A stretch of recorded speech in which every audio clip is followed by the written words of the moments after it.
എന്റെ 2003 സെന്നാണ് നിങ്ങളിപ്പോൾ ഈ കണ്ടോണ്ടിരിക്കുന്നത്. ഈ ഒരു സെന്നിൽ ഞാൻ ഈ ഒരു സ്റ്റിയറിംഗ് കൺട്രോൾ എങ്ങനെയാണ് വെച്ചത് എന്ന് ഒരുപാട് പേര് എന്നോട് ചോദിക്കുന്ന ഒരു കാര്യമാണ് കേട്ടോ. കഴിഞ്ഞ ദിവസം നമ്മുടെ ഈ ഒരു സെന്നിന്റെ ഈ ഒരു ഇന്റീരിയർ കാണിച്ചുകൊണ്ട് ഞാനൊരു വീഡിയോ ഇട്ടിട്ടുണ്ടായിരുന്നു. അപ്പോൾ പലരും വന്ന് ചോദിച്ചൊരു കാര്യമാണ്, ഞങ്ങൾക്ക് ഒരു സെൻ എടുക്കാൻ ആഗ്രഹമുണ്ട്, അല്ലെങ്കിൽ ഞങ്ങൾക്ക് ഒരു സെന്നുണ്ട്, അപ്പോൾ ഞങ്ങൾക്ക് എന്തൊക്കെ അതിനകത്ത് മാറ്റങ്ങൾ വരുത്താൻ സാധിക്കും. അപ്പോൾ ഏതൊരു സാധാരണക്കാരൻ്റെ ആഗ്രഹമാണ് ഒരു നമ്മുടെ കുടുംബത്തിലേക്കുള്ള ഒരു ചെറിയ വണ്ടി എന്നുള്ളത്. അപ്പോൾ ഏറ്റവും ബഡ്ജറ്റ് ഫ്രണ്ട്ലി ആയിട്ട് മേടിക്കാൻ പറ്റുന്ന ഒരു വണ്ടിയാണ് നമ്മുടെ സെന്ന്, മാരുതി എന്നൊക്കെ. അപ്പോൾ അതൊക്കെ പണിയാൻ ഒരുപാട് പേർക്ക് ഇഷ്ടമാണ്. കാരണം അധികം പൈസ നമുക്ക് ചിലവഴിക്കേണ്ട ആവശ്യമില്ല. ഇതിൻ്റെ അകത്ത് രൂപമാറ്റങ്ങളൊക്കെ വരുന്നുണ്ടെങ്കിൽ ചെറിയ ചെറിയ പൈസകൾക്ക് നമുക്ക് ചെയ്യാൻ പറ്റുന്ന മാറ്റങ്ങളാണ് ഇതിനകത്ത് ഞാൻ വരുത്തിയിരിക്കുന്നത്. അപ്പോൾ നമ്മുടെ ഇന്നത്തെ വീഡിയോയിൽ നമ്മുടെ ഈ ഒരു സെന്നിന്റെ ഇന്റീരിയറിൽ ഞാൻ എന്തൊക്കെയാണ് മാറ്റങ്ങൾ ചെയ്തിട്ടുള്ളതെന്നാണ് നിങ്ങളിലേക്ക് ഷെയർ ചെയ്യാൻ പോകുന്നത്. നമ്മൾ ബ്ലാക്ക് തീമിലോട്ടാണ് നമ്മുടെ ഈ ഒരു വണ്ടിയുടെ ഇന്റീരിയറിനെ കൊണ്ടുവന്നിരിക്കുന്നത്.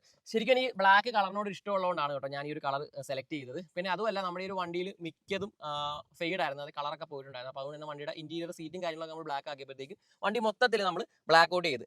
ഏതൊരു വണ്ടിയുടെയും ഏറ്റവും നല്ലൊരു ഭംഗി കിട്ടുന്ന ഒരു സാധനമാണ് സ്റ്റിയറിംഗ്.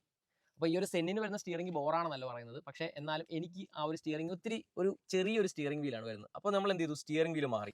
നിങ്ങളിപ്പോൾ ഈ കണ്ടുകൊണ്ടിരിക്കുന്നത് 2016-17 ടൈമിലുള്ള നമ്മുടെ സ്വിഫ്റ്റിന്റെ സ്റ്റിയറിംഗ് ആണ്. കറക്റ്റ് ഏതാണ് മോഡൽ എന്നൊരു ചോദിച്ചാൽ എനിക്ക് അറിയത്തില്ല. ഞാൻ ബൂട്ട് മോയിൽ നിന്ന് മേടിച്ചാണ്. ഈ ഒരു സ്റ്റിയറിംഗ് കിട്ടുന്നത് നിങ്ങൾക്ക് 2 യൂണിറ്റ് ആയിട്ടാണ് കിട്ടുന്നത്. ഈ നടുക്കത്തെ സെൻറ്റർ പീസ് വേറെ, ഈ പീസ് വേറെ. അപ്പോൾ നിങ്ങൾ ഓർഡർ ചെയ്യുന്ന സമയത്ത് ഇത് രണ്ടും കൂടെ ഓർഡർ ചെയ്യണം. ഇത് മാത്രം ഓർഡർ ചെയ്യരുത്, ഇതിന്റെ കൂടെ ഇത് കിട്ടത്തില്ല. ഇതിന് സെപ്പറേറ്റ് 250-300 രൂപ താഴെ വിലയുണ്ട്. ഇതിന് ഏകദേശം ഒരു 1500 രൂപ ആ റേറ്റ് വിലയുണ്ട്. ഏകദേശം ഒരു 3000 രൂപ താഴെ കൊറിയർ ചാർജ് എല്ലാം കൂടെ നമുക്ക് ആവും കേട്ടോ സ്റ്റിയറിംഗ്. എന്റെ 2003 സെന്നാണ് കേട്ടോ. ഈ ഒരു സെന്നിൽ ഞാൻ ഈ ഒരു സ്റ്റിയറിംഗ് കൺട്രോൾ എങ്ങനെയാണ് വെച്ചത് എന്ന് ഒരുപാട് പേര് എന്നോട് ചോദിക്കുന്ന ഒരു കാര്യമാണ് കേട്ടോ.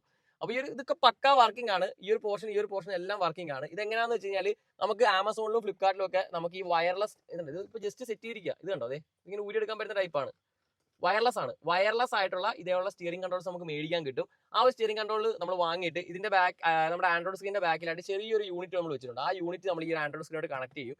കണക്ട് ചെയ്ത് കഴിയുമ്പോഴത്തേക്ക് നമുക്ക് എന്ത് ചെയ്യാം, ഇത് വയർലെസ് വഴി കണക്ട് ആവും. നമുക്ക് എന്നിട്ട് നമ്മുടെ ഈ ഒരു യൂണിറ്റ് വഴി ഇവിടെ നമുക്ക് വോളിയം കൂട്ടുക, വോളിയം കുറയ്ക്കുക, പാട്ട് നെക്സ്റ്റ് അടിക്കുക, പോസ് ചെയ്യുക, എന്ത് വേണം നമുക്ക് ഇതിൽ ചെയ്യാൻ പറ്റും, കാണാൻ പറ്റും. ഞാനിപ്പോൾ ഉപയോഗിക്കാൻ തുടങ്ങിയിട്ട് ഏകദേശം ഒരു 2.5 വർഷത്തിന് മേളിലായിരുന്നു കേട്ടോ. ഇത് നോക്കി, ഇത് മൊത്തം ഇവിടെ തേഞ്ഞ് തീർന്നിരിക്കുകയാണ് കണ്ടോ. ഈ ഒരു സെക്ഷനാണ് ഞാൻ കൂടുതൽ ഉപയോഗിക്കുന്നത്, വോളിയം കൂട്ടാനും കുറയ്ക്കാനും നെക്സ്റ്റ് അടിക്കാനും. പ്രീവിയസ് പിന്നെ അത് യൂസ് ചെയ്യാറില്ല, അതുകൊണ്ട് തന്നെ നോക്കിയാൽ ഫുള്ള് തേഞ്ഞ്. അപ്പം അത്യാവശ്യം നല്ലൊരു ക്വാളിറ്റി ഉള്ള ഒരു ബ്രാൻഡിന്റെ ആണ് ഞാൻ മേടിച്ചത്. അപ്പോൾ ഞാൻ ഇവിടെ പ്രൊഡക്റ്റിൽ ടാഗ് ചെയ്തേക്കാം. അപ്പോൾ ഈ ഒരു സ്റ്റിയറിംഗ് വെക്കാനായിട്ട് ചെറിയ ഓൾട്രേഷൻ ചെയ്യാനുണ്ട്. അതായത് നമ്മുടെ ഹോണിന്റെ ആ ഒരു നീഡിലൊന്ന് ചെറുതായിട്ടൊന്ന് വളച്ചു കൊടുക്കണം. പിന്നെ ഇതിന്റെ ഇൻഡിക്കേറ്റർ കട്ട് ഓഫ് ഒന്ന്, അതിന്റെ ആ ഒരു നോബ് ഒന്ന് കറക്റ്റായിട്ട് സെറ്റ് ചെയ്യണം. അത്രേ ഉള്ളൂ, 2 പരിപാടിയേ ഉള്ളൂ. ആ ചെയ്യുന്ന വീഡിയോ ഞാൻ എൻ്റെ പേജിൽ ചെയ്തിട്ടുണ്ട്.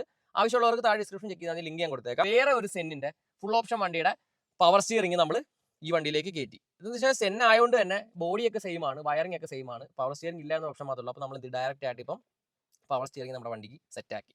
അപ്പോൾ പവർ സ്റ്റിയറിംഗ് ചെയ്തപ്പോഴത്തേക്കും ഭയങ്കര സുഖമായി വണ്ടി ഓടിക്കാൻ, നല്ല ഫീലാണ്.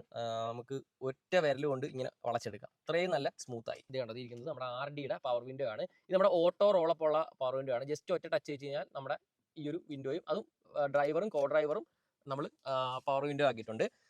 ബാക്കിൽ നമ്മൾ പവർ വിൻഡോ ചെയ്തിട്ടില്ല. കാരണം വെച്ചാൽ ബാക്കിലത്തെ വിൻഡോ നമ്മൾ അങ്ങനെ യൂസ് ചെയ്യാറില്ല. ബാക്കിൽ ഇരിക്കുന്നവരാണെങ്കിലും യൂസ് ചെയ്യാൻ, നമ്മൾ വണ്ടി ഓടിക്കുന്നവരാണെങ്കിലും നമ്മൾ സ്ഥിരമായിട്ട് പിന്നെ എണ്ണ അടിക്കാനും കാര്യങ്ങളൊക്കെ നമ്മളല്ലേ വിൻഡോ ആക്കത്തുള്ളൂ. ബാക്കി അങ്ങനെ യൂസ് ചെയ്യാതിരിക്കുമ്പോഴത്തേക്കും സ്റ്റക്ക് വരും. അതുകൊണ്ട് തന്നെ നമ്മൾ ബാക്കിൽ വിൻഡോ ആക്കിയില്ല.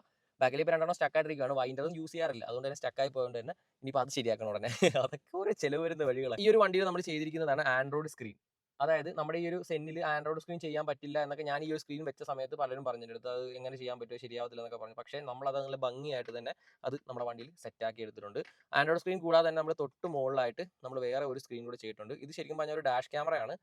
ഡാഷ് ക്യാമറ പോലത്തെ ഒരു സ്ക്രീനാണ് കേട്ടോ. അപ്പോൾ അതിൻ്റെ അകത്ത് നമുക്ക് ആൻഡ്രോയിഡ്, മറ്റേ ആപ്പിൾ കാർപ്ലേ എല്ലാ കാര്യങ്ങളും അതിനകത്ത് വരുന്നുണ്ട്. ആൻഡ്രോയിഡ് സ്ക്രീൻ ചെയ്ത പോലെ തന്നെ നമ്മൾ ചെയ്തിട്ടുള്ള ഒരു കാര്യമാണ് കേട്ടോ. ബാക്കിലെ സ്പീക്കേഴ്സ് നമ്മൾ വന്നിരിക്കുന്നത് JVCയുടെ സ്പീക്കറാണ് നമ്മളിതിൽ സെറ്റ് ചെയ്തിരിക്കുന്നത്. കൂടാതെ തന്നെ സബ് വരുമ്പോഴത്തേക്കും നമ്മുടെ G-Sonicന്റെ സബ്ബാണ് ചെയ്തിരിക്കുന്നത്. അപ്പം നിങ്ങൾ ഇന്റീരിയർ ചെയ്യുന്ന സമയത്ത് സൗണ്ട് സിസ്റ്റം കൂടെ ചെയ്യുന്നത് വളരെ നല്ലതാണ് കേട്ടോ. ഈ ഒരു പോർഷൻ, നമ്മുടെ ഈ ഒരു നടുക്കത്തെ ഒരു കൺസോള്, പിന്നെ ആ പോർഷൻ 3 എണ്ണം നമ്മൾ അങ്ങനെ മാറിയിട്ടുണ്ട് കേട്ടോ. അപ്പം അത് മാറിയപ്പോൾ തന്നെ ഒരു പ്രീമിയം ലുക്കായി. പിന്നെ ആ വണ്ടിയുടെ തന്നെ ഡോർ പാഡും എനിക്ക് കിട്ടി. ഇത് കണ്ടോ, അതെ ഇത് നമ്മുടെ ഫ്രണ്ട് ഡോർ പാഡ്, ബാക്കിലെ ഡോറിന് നമ്മൾ ഡോർ പാഡും കാര്യങ്ങളൊക്കെ ചെയ്തിട്ടുണ്ട്. അപ്പോൾ ശരിക്കും പറഞ്ഞാൽ എനിക്ക് ഭയങ്കര ലക്കിയാണ് കിട്ടിയത്. ഏകദേശം 7500-8000 രൂപയ്ക്ക് ഇതിൽ നമ്മുടെ മാർക്കറ്റ് പ്ലേസിലൊക്കെ ഡോർ പാഡിന് ഓരോരുത്തർ ഇട്ടിട്ടുണ്ട് വില. എനിക്കൊരു നിസ്സാരം 1000 രൂപ താഴെ ആക്രി വിലയ്ക്ക് എനിക്ക് സാധനം കിട്ടി, അങ്ങനെ വേണം പറയാൻ. അപ്പം ഇപ്പോൾ 7000-8000 ഒക്കെയാണ് ഈ ഡോർ പാഡിന്റെ വില വരുന്നത്. ഓരോരുത്തർ എന്നെ വിളിച്ച് ചോദിക്കാറുണ്ട്. പിന്നെ ഈ ഒരു വീഡിയോ എന്നെ വിളിച്ച് ഡോർ പാഡ് ചോദിക്കരുത്, എനിക്ക് ഡോർ പാഡിന്റെ കച്ചവടം കാര്യങ്ങളൊന്നുമില്ല. നിങ്ങൾക്ക് ഫേസ്ബുക്കിലെ മാർക്കറ്റ് പ്ലേസിൽ പോയി കഴിഞ്ഞാൽ ഈ ഡോർ പാഡും കാര്യങ്ങളൊക്കെ കിട്ടുന്നതായിരിക്കും കേട്ടോ. സെന്നിന് സെൻട്രൽ കൺസോൾ ചെയ്യാൻ പറ്റുമെന്ന് പലരും ചോദിക്കാറുണ്ട്. നല്ല ഭംഗിയായിട്ട് സെൻട്രൽ കൺസോൾ ചെയ്യാൻ പറ്റും. ഈ കാണുന്നതാണ് നമ്മുടെ ഐറ്റം. നമ്മുടെ ഹ്യുണ്ടായുടെ ഇയോണിന് വരുന്ന സെൻട്രൽ കൺസോളാണ്. അങ്ങനെ ആ ഒരു ഐറ്റമാണ് ഞാൻ വാങ്ങി. അത് സ്ക്രാപ്പിൽ പോയപ്പോൾ അവിടെ വണ്ടി കിടക്കുന്നുണ്ട്. അങ്ങനെ ഞാൻ ചുമ്മാ എടുത്ത് നോക്കിയത് സെറ്റ് ചെയ്യാൻ പറ്റുമെന്ന്. പക്ഷേ നല്ല ഭംഗിയായിട്ട് സെറ്റ് ചെയ്യാൻ പറ്റും കേട്ടോ. സെൻട്രൽ കൺസോൾ നമ്മൾ എടുത്തിട്ട് നല്ലതുപോലെ പെയിന്റ് ചെയ്തിട്ട് നമ്മൾ എന്ത് ചെയ്തു, ഈ ഒരു ഗിയർ നോബ് വാങ്ങി അതിനുശേഷം ഈ ഒരു സംഭവം കണ്ടോ, അതായത് ഇതിന്റെ ഒരു റെക്സിനാണ്, ഈ ഒരു റെക്സിൻ കിടക്കുന്നതാണ് ഇതിന്റെ പ്രത്യേക ഒരു ഭംഗി. ആ ഒരു റെക്സിൻ കൂടെ നമ്മൾ തയ്ച്ചിട്ട് നല്ല ഫിനിഷിംഗ് ആയിട്ട് നമ്മൾ സെറ്റ് ചെയ്ത് ഇവിടെ അതിൽ തന്നെ നമ്മൾ ഒരു ആംറസ്റ്റ് സെറ്റ് ചെയ്തിട്ടുണ്ട്. ഇത് കണ്ടോ, ഹാൻഡ് ബ്രേക്ക് ലിവറിന് ചെറിയൊരു മോഡിഫിക്കേഷൻ ചെയ്യാനുണ്ട്. ഇപ്പം നമ്മുടെ എൻ്റെ വണ്ടിയുടെ ഹാൻഡ് ബ്രേക്ക് ലിവർ ഇരിക്കുന്ന നോക്കിയാൽ ഒരു ഇത്തിരി പൊങ്ങിയിരിക്കുന്നത്. സെന്നിൻ്റെ നമ്മൾ സാധാരണ ബോഡി ലെവലാണ് കിടക്കുന്നത്, ഇത് ഇച്ചിരി പൊങ്ങിയിരിക്കുന്നത്. അത് ചെയ്യേണ്ടതെന്ന് വെച്ച് കഴിഞ്ഞാൽ നമ്മുടെ ഈ ആംബ്രസ്റ്റിന്റെ 4 ബോൾട്ട് ഉണ്ട്. അതിൽ ബാക്കിലത്തെ ബോൾട്ട് കുഴപ്പമില്ല, ഫ്രണ്ടിലത്തെ ബോൾട്ട് ഇച്ചിരി ഹൈറ്റ് വെക്കണം. പൊക്കി കഴിയുമ്പോഴത്തേക്കും നല്ല പക്ക പെർഫെക്ഷൻ ആയിട്ടിരിക്കും കേട്ടോ. പിന്നെ നമ്മുടെ ഈ ഒരു സെന്റിൽ ചെയ്തിട്ടുള്ള ഏറ്റവും നല്ലൊരു മോഡിഫിക്കേഷൻ ഇന്റീരിയർ എന്ന് പറയുന്നത് സീറ്റാണ് കേട്ടോ. നിങ്ങൾ എത്ര രൂപ വണ്ടിയുടെ എക്സ്റ്റീരിയർ മുടക്കിയെന്ന് പറഞ്ഞാലും വണ്ടിയുടെ സീറ്റ് ഇന്റീരിയർ കാണാൻ ഭംഗിയില്ലെങ്കിൽ ഒരു കാര്യമില്ല. അപ്പോൾ നമ്മൾ ചെയ്തിട്ടുള്ള കാര്യം നമ്മുടെ സീറ്റ് ചെയ്തിട്ടുണ്ട്. നല്ല പെർഫെക്റ്റ് ആയിട്ട് നല്ല പക്ക മോൾഡിംഗ് സീറ്റാണ്. നമ്മുടെ ഫ്രണ്ട് 2 സീറ്റായിട്ട് നമ്മൾ ചെയ്തിരിക്കുന്നത്. നല്ല കിടിലനാണ് കേട്ടോ. നല്ല രസമാണ് ഈ സീറ്റ് കാണാൻ, നല്ല കംഫർട്ടാണ് ഇരിക്കാനായിട്ട്. കണ്ടോ, ഇതൊരു RGB ലൈറ്റ് ആണ് കേട്ടോ. അതെ നോക്കിയേ, നല്ല പെർഫെക്റ്റ് ആയിട്ട്. ഫസ്റ്റ് നമുക്ക് ഒരു കളർ കത്തി വരും, അത് ഇതാണ് കത്തി വന്നിട്ട് പിന്നെ നമുക്ക് ഇപ്പോൾ കത്തി കിടപ്പുണ്ട്. നിങ്ങൾക്ക് ഇപ്പോൾ പകൽവെട്ടമായിട്ടാണ് കാണാൻ പറ്റുന്നത്. RGB ഞാൻ വെട്ടം കുറച്ചിട്ടിരിക്കുകയാണ്. അതേപോലെ തന്നെ നമ്മൾ ഈ ഒരു ഫ്ലോർ മാറ്റ് കണ്ടോ, ഈ ഫ്ലോർ മാറ്റ് എന്ന് പറയുന്നത് നമ്മുടെ 7D മാറ്റ് എന്നാണ് പറയുന്നത്. ഫുൾ കവേർഡായിട്ട് കിടക്കും. ഇതൊക്കെ ചെയ്യുമ്പോൾ തന്നെ നമ്മുടെ വണ്ടിയുടെ അകം നല്ല വൃത്തിയാകും കേട്ടോ. ഈ ഒരു മാറ്റ് അടിപൊളി എന്ന് വെച്ചാൽ അടിപൊളി സാധനമാണ്. നല്ലൊരു പ്രീമിയം ലുക്കാണ് നമ്മുടെ വണ്ടിനകത്ത് കിട്ടുന്നത്. മിക്കവരും ചെയ്യും വണ്ടി ഫുള്ള് പണിതിട്ട് അടിയിൽ കൊണ്ടുവന്നിട്ട് സാധാ മാറ്റ് ഇടും, അല്ലെങ്കിൽ നമ്മുടെ മറ്റേ നൂഡിൽസ് മാറ്റ് എന്നൊക്കെ പറഞ്ഞ മാറ്റ് ആ ടൈപ്പ് ഇടും. പക്ഷെ അത് ഇട്ട് കഴിഞ്ഞാൽ ഒരു എന്ന് വെച്ചാൽ ആ ഒരു പ്രീമിയം ലുക്ക് നിങ്ങളുടെ വണ്ടിയുടെ അകത്ത് കിട്ടത്തില്ല. അപ്പോൾ അത് കിട്ടണമെങ്കിൽ ഈ ഒരു മാറ്റ് ഒന്നും വലിയ റേറ്റ് ഒന്നും പറ്റില്ല കേട്ടോ. നിങ്ങൾ കുറച്ച് ഫണ്ട് കൂട്ടി വെച്ച് എല്ലാം ഒറ്റയ്ക്ക് മേടിക്കാനല്ല, പയ്യെ ഓരോന്നായിട്ട് മേടിച്ച് കഴിഞ്ഞാൽ ഇതേപോലെ സെറ്റാക്കി എടുക്കാം. നമ്മൾ വണ്ടിയിൽ ചെയ്തിരിക്കുന്ന ആ ഒരു 7D മാറ്റ് നമ്മൾ ഫ്രണ്ടിൽ മാത്രമല്ല ചെയ്തിരിക്കുന്നത്, നമ്മുടെ ഈ ഒരു ഡിക്കി പോർഷൻ ചെയ്തിട്ടുണ്ട് കേട്ടോ. ഇത് കണ്ടോ, ഇപ്പം നോർമലി കിടക്കുന്ന വണ്ടികളൊക്കെ പറഞ്ഞാൽ ഒന്നും കാണത്തില്ല ഇവിടെ, ജസ്റ്റ് അതായത് മൊത്തം വൃത്തികേടായിരിക്കും കിടക്കുന്നത്, അവിടെ എവിടെയൊക്കെ ഓരോന്ന് കിട്ടും. പക്ഷേ ഈ ഒരു മാറ്റ് നമ്മൾ ചെയ്താലുള്ള ഗുണമെന്ന് വെച്ച് കഴിഞ്ഞാൽ നമുക്ക് എന്ത് ഇടയ്ക്കിടയ്ക്ക് തുടച്ചു കൊടുക്കാം. തുടച്ചൊന്ന് വൃത്തിയാക്കി നീറ്റാക്കി ഇട്ട് കഴിഞ്ഞാൽ അത് ഇതേ കിടക്കും. ഇവിടെ തന്നെ നമ്മൾ തുറന്ന് നോക്കുമ്പോൾ തന്നെ നമുക്കൊരു പ്രീമിയം ലുക്ക് കിട്ടും. അടിപൊളിയല്ലേ? എങ്ങനെയുണ്ട്? ഇവിടെ ആയിട്ട് നമ്മളൊരു 12 വോൾട്ടിന്റെ ഒരു വോൾട്ട് മീറ്റർ ചെയ്തിട്ടുണ്ട്. പഴയ വണ്ടി ഉപയോഗിക്കുന്നവർ എന്തായാലും ഈ ഒരു സാധനം വാങ്ങുന്ന വണ്ടിയിൽ വെക്കുന്നത് നല്ലതാണ്. കാരണം വണ്ടി ഓട്ടത്തിൽ നിങ്ങളുടെ ഓൾട്ടർനേറ്ററും കാര്യങ്ങളൊക്കെ പ്രോപ്പറായിട്ട് വർക്ക് ചെയ്യുന്നുണ്ടോ, ബാറ്ററി ചാർജ് ആവുന്നുണ്ടോ എന്നൊക്കെ ഈ ഒരു വോൾട്ട് മീറ്റർ വഴി നമുക്ക് അറിയാൻ പറ്റും. ഇനി നമുക്ക് ഈ ഇത്രയും കാര്യങ്ങൾ ചെയ്തതിന് എത്ര രൂപ നമുക്ക് ചിലവായി എന്ന് ഞാൻ പറയാം.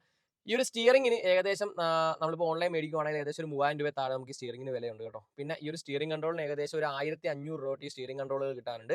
പിന്നെ ഈ ഒരു ആൻഡ്രോയിഡ് സ്ക്രീൻ ഏകദേശം നല്ല ബഡ്ജറ്റുള്ളതാണ്, ഏകദേശം ഒരു 10-12,000 രൂപ റേറ്റ് ഉണ്ട് ഈ ആൻഡ്രോയിഡ് സ്ക്രീന്. പിന്നെ ഈ ഒരു സ്ക്രീൻ ഇത് നിങ്ങൾ നോക്കണ്ട കേട്ടോ, ഇത് വലിയ യൂസ്ഫുൾ ആയിട്ടുള്ള സാധനമല്ല. ഇത് ജസ്റ്റ് നമുക്കൊരു ബ്രാൻഡ് അയച്ചു തന്നപ്പോൾ നമ്മൾ വണ്ടിയിൽ സെറ്റ് ചെയ്തതേ ഉള്ളൂ. ഇപ്പോൾ ഏകദേശം ഒരു 10-16,000 രൂപ റേറ്റ് ഉണ്ട്. ഡാഷ് ക്യാമറയും കാര്യങ്ങളൊക്കെ ഉണ്ട് കേട്ടോ. ആവശ്യമുള്ളവർക്ക് മേടിക്കാം. ആൻഡ്രോയിഡ് ഓട്ടോയും ആപ്പിൾ കാർപ്ലേ എല്ലാം ഉണ്ട്. ഓക്സ് ഔട്ട്പുട്ട് എടുത്ത് കഴിഞ്ഞാൽ നമ്മുടെ വണ്ടിയിൽ പഴയ സ്റ്റീരിയോ ഇരിക്കണം, ആ സ്റ്റീരിയോയിൽ കൊടുക്കാം. നല്ല അത്യാവശ്യം നല്ല പെർഫോമൻസും കാര്യങ്ങളൊക്കെ കിട്ടും കേട്ടോ. ഓക്കെ, പിന്നെ നമ്മുടെ ഇതിന്റെ AC വർക്ക് ചെയ്ത് അത്യാവശ്യം നല്ല ബഡ്ജറ്റ് ആയി കേട്ടോ. അതായത് AC യുടെ കംപ്രസറും കാര്യങ്ങളൊക്കെ മാറി, പിന്നെ നമ്മൾ കൂളിംഗ് കോയിലെല്ലാം ഓൾട്ടർ ചെയ്യുമ്പോൾ ഏകദേശം 10-25,000 രൂപയായി. പക്ഷേ സംഭവം അടിപൊളിയാണ്, നല്ല പെർഫെക്ഷൻ കൂളിംഗ് കാര്യങ്ങളെല്ലാം ഉണ്ട്. പിന്നെ നമുക്ക് പവർ വിൻഡോ ഞാൻ ഏകദേശം ഇപ്പോൾ ചെയ്തിട്ട് ഇപ്പോൾ 2 വർഷം കഴിഞ്ഞു. അന്ന് ചെയ്ത സമയത്ത് എനിക്ക് ഏകദേശം ഒരു നമുക്ക് വൈൻഡറിന് മാത്രം ഫുൾ യൂണിറ്റിന് മാത്രം ഏകദേശം ഒരു 6000 രൂപ അടുത്ത് വില വന്നു. പിന്നെ ഞാൻ തന്നെ സെറ്റ് ചെയ്തുകൊണ്ട് തന്നെ എനിക്ക് സെറ്റിങ്ങിന് വലിയ ക്യാഷ് ആയില്ല. പിന്നെ ഈ ഒരു സീറ്റ് ഏകദേശം എനിക്കൊന്നൊരു 12,000 രൂപ നമുക്ക് റേറ്റ് ഉണ്ട് ഇങ്ങനെ ഒരു മോൾഡ് ചെയ്ത് എടുക്കുന്നതിന്. പിന്നെ നമ്മുടെ താഴത്തിട്ടിരിക്കുന്ന ഫ്ലോർ മാറ്റിലേക്ക് വരുമ്പോൾ ഏകദേശം ഒരു 4500 രൂപ സ്റ്റാർട്ടിംഗ് ഉണ്ട്. പല ക്വാളിറ്റി ഉണ്ട്. ഇതിപ്പോൾ അത്യാവശ്യം നല്ല ക്വാളിറ്റി ഇട്ടിരിക്കുന്നത്, ഏകദേശം ഒരു 6000 രൂപ ബഡ്ജറ്റ് ഉണ്ട്. പിന്നെ ഞാൻ നേരത്തെ കാണിച്ച ഒരു മൊബൈൽ ചാർജിങ് പോർട്ട് പ്ലസ് നമ്മുടെ വോൾട്ട് മീറ്റർ ഏകദേശം ഒരു 750 രൂപ. അത് നമ്മുടെ പ്രൊഡക്റ്റിൽ ടാഗ് ചെയ്തിട്ടുണ്ട്, നിങ്ങൾക്ക് ആവശ്യമുള്ളവർക്ക് കയറി മേടിക്കാം. ഗിയർ നോബൊക്കെ ഏകദേശം ഒരു 600 രൂപ 700 രൂപ ബഡ്ജറ്റൊക്കെ വരത്തുള്ളൂ. പിന്നെ ഈ ഒരു സെൻട്രൽ കൺസോൾ ഞാൻ അടുത്ത ആക്രി സ്ക്രാപ്പിൽ ഇപ്പോൾ എടുത്തതാണ്, ഏകദേശം ഒരു 500 രൂപ എന്നാണ്ടേ ആയുള്ളൂ. ഡോർ പാഡുകളെല്ലാം കൂടെ 1500 രൂപ താഴെ എനിക്ക് ആയുള്ളൂ കേട്ടോ. നേരത്തെ 1000 എന്ന് പറഞ്ഞാൽ 1500 രൂപ താഴെ ആയുള്ളൂ. പെയിന്റിങ്ങും എല്ലാം കൂടെ ചേർത്ത് ഒരു 1500 രൂപ താഴെ ആയിട്ടുള്ളൂ. ഓക്കെ, പിന്നെ സൗണ്ട് സിസ്റ്റം ഏകദേശം ഒരു 10 രൂപ ബഡ്ജറ്റായി. നമ്മുടെ ബാക്കിലെ സബും സ്പീക്കറും എല്ലാം കൂടെ ഒരു 10 രൂപ ബഡ്ജറ്റായി. ഇത്രയാണ് നമ്മുടെ എമൗണ്ട് എന്ന് പറയുന്നത്. ഇൻസ്റ്റാഗ്രാമിലായിട്ടും വാട്സപ്പിലായിട്ടും ഒരുപാട് പേര് മെസ്സേജ് അയക്കുന്ന കാര്യമാണ്, ചേട്ടാ വണ്ടിയുടെ അകത്ത് ഇന്റീരിയറിൽ ചെയ്തിരിക്കുന്ന കാര്യങ്ങളെ കുറിച്ച് ഒരു വീഡിയോ ചെയ്യണമെന്ന്. അപ്പോൾ അതുകൊണ്ടാണ് ഞാൻ ഈ ഒരു വീഡിയോ ചെയ്തത്. അപ്പോൾ നിങ്ങളൊരു സെൻ എടുക്കാൻ ആഗ്രഹിക്കുന്നുണ്ടെങ്കിൽ നിങ്ങൾക്ക് ചെയ്യാൻ പറ്റുന്ന കുറച്ച് കാര്യങ്ങളാണ് ഞാൻ പറഞ്ഞത്. എൻ്റെ വണ്ടിയിൽ ഞാൻ ഇതുവരെ ചെയ്തിട്ടുള്ള കാര്യങ്ങളെല്ലാം ഞാൻ ഈ ഒരു വീഡിയോയിൽ ഉൾപ്പെടുത്തിയിട്ടുണ്ടെന്ന് തോന്നുന്നു. അപ്പോൾ എന്തെങ്കിലും ഡൗട്ടോ കാര്യങ്ങളൊക്കെ ഉണ്ടെങ്കിൽ കമന്റ് ബോക്സിൽ പറഞ്ഞാൽ മതി, ഞാനത് ക്ലിയർ ചെയ്ത് തരുന്നതായിരിക്കും കേട്ടോ. നിങ്ങളുടെ ഈ സെൻ ഇല്ലെങ്കിൽ നിങ്ങൾ സെൻ എടുക്കാൻ ആഗ്രഹിക്കുന്നുണ്ടെങ്കിൽ നിങ്ങൾക്ക് സെന്നുള്ള ഒരു കൂട്ടുകാരനുണ്ടെങ്കിൽ അവർക്ക് ഈ ഒരു വീഡിയോ ഒന്ന് ഷെയർ ചെയ്ത് കൊടുത്താൽ വളരെയധികം അവർക്ക് ഉപകാരപ്പെടും. ഓക്കെ, അപ്പോൾ അടുത്തൊരു നല്ല വീഡിയോ ആയിട്ട് ഞാൻ നിങ്ങളുടെ മുന്നിലേക്ക് എത്തുന്നതായിരിക്കും. പേജ് ഫോളോ ചെയ്യാനും ലൈക്ക് ചെയ്യാനും ഷെയർ ചെയ്യാനും കമന്റ് ചെയ്യാനും മറക്കണ്ട. അടുത്തൊരു നല്ല വീഡിയോ ആയിട്ട് കാണാം. ബൈ.